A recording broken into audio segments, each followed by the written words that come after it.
అందరికి నమస్కారం। ఈరోజు ప్రపంచ ప్రఖ్యాతిగాంచిన బెరైటీస్ మైన్లో నేనున్నా।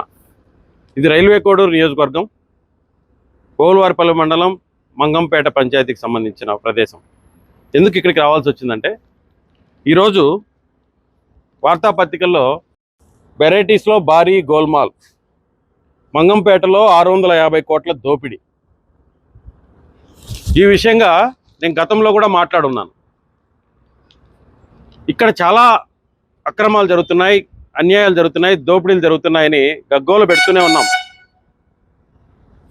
ఇక్కడ ఈ ప్రాంతం రైల్వే కోడూరు నియోజకవర్గం, ఎస్సీ నియోజకవర్గం అయినప్పటికీ చాలా వెనుకబడి ఉంది। ఇక్కడ ఇంత పెద్ద విలువైన గని ఉన్నప్పటికీ మా ప్రాంత వాసం ఎలాంటి అభివృద్ధికి నోచుకోకుండా బాధపడుతున్నారు మా ప్రాంతవాసులు అని నేను ఎప్పటి నుంచో చెప్తున్నా। ఈరోజు మరి ఒకసారి ఇది వార్తల్లోకి నిలిచేటప్పటికి నేను దీని గురించి వివరించాలనుకున్నా। ఇక్కడ చాలా అన్యాయాలండి, చాలా ఉద్యోగ నియామకాల నుంచి ఈ మైనింగ్ కేటాయింపుల వరకు ప్రతి అంశంలోనూ బలవంతులదే పైచేయిగా నిలుస్తూ ఉంది। 650 కోట్లు ఇది అంచనా మాత్రమే। దీని లోతుకెళ్తే నాకు తెలిసి 2000 కోట్ల రూపాయల ఇక్కడ దోపిడీ జరిగింది। ఏ గ్రేడ్ అంటే ఉన్నతమైన ప్రమాణాలు కలిగిన మెటీరియల్ సి గ్రేడ్గా, అంటే చాలా తక్కువ క్వాలిటీ కలిగిన మెటీరియల్గా చలామణి చేసి అడ్డదారుల్లో దేశాలు దాటిచ్చేస్తున్నారు। ప్రభుత్వానికేమో అది సి గ్రేడ్గా, వ్యాపారస్తులకేమో అది ఏ గ్రేడ్గా ఇంత పెద్ద ఎత్తున జరుగుతూ ఉంటే, గతంలో ఇది వెలుగులోకి వస్తే ఎండి గారికి అప్పుడే మేము పత్రికాముఖంగా ఈ సోషల్ మీడియా వేదికగా ఎన్నోసార్లు చెప్పాం। ఎంక్వైరీలు వేశారు, ఎవరో ఒకరిని దీన్ని బాధ్యులు చేస్తూ పక్కన పెట్టి దాదాపు సంవత్సరం అయినప్పటికీ వాళ్ళని తిరిగి విధుల్లోకి తీసుకోలేదు, అలాగని వాళ్ళ మీద నిందలు నిర్ధారణలు చేయలేదు।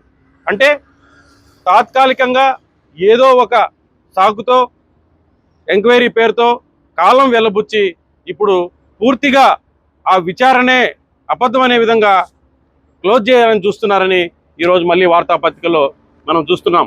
అందుకే ఇక్కడ వడ్డిచ్చేవాడే ఇలాంటి పనులు చేస్తున్నాడు అంటే దీనికి అన్నిటికంటే పై స్థాయి అధికారులే వీటికి పాల్పడుతున్నారని అభియోగం ఉంది। కాబట్టి మీ చేతుల్లో ఎలాంటి న్యాయం జరగదు, కాబట్టి ఖచ్చితంగా దీంట్లో స్వతంత్ర సంస్థతో విచారణ జరిపించి ఈ యొక్క భాగవతాన్ని బయటికి తీసుకురావాల్సిందిగా నేను డిమాండ్ చేస్తున్నాను।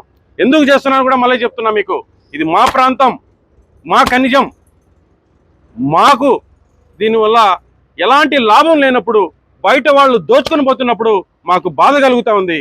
కాబట్టి ఇలాంటి దోపిడీలను అరికట్టి మా ప్రాంత అభివృద్ధికి, మా ప్రాంత వాసులకి దీని యొక్క ప్రయోజనాలు చేకూరాలనే స్వార్థంతో నేను ఈరోజు మాట్లాడుతున్నా। ఇక్కడ ఉద్యోగాలు మాకు ఇవ్వనీరు, ఇక్కడ గనులు మాకు కేటాయించనివ్వరు, ఇక్కడ కొన్ని వందల పరిశ్రమలు మెటీరియల్ లేక మూతపడే పరిస్థితుల్లో ఉన్నాయి। ఇంత దారుణమైన పరిస్థితుల్లో ఇన్ని వేల కోట్లు, వందల కోట్లు మీరు ఎలా దోచుకోబోగలుగుతున్నారు? ఎంత బరి తెగించారు? అధికారులు దీనికి సహకరించకపోతే ఇది ఎలా జరుగుతుంది? ప్రభుత్వాలు వీటికి అండగా నిలవకపోతే ఈ విచారణలు ఎందుకు మూలపడతాయి? అందుకే ఒక బాధతో నా ప్రాంతం కోసం నేను మాట్లాడుతున్నాను। మీ వల్ల కాకపోతే రాబోయే ప్రభుత్వంలో చంద్రబాబు నాయుడు గారికి ఆల్రెడీ వీటన్నిటి గురించి వివరించున్నా నేను గతంలో।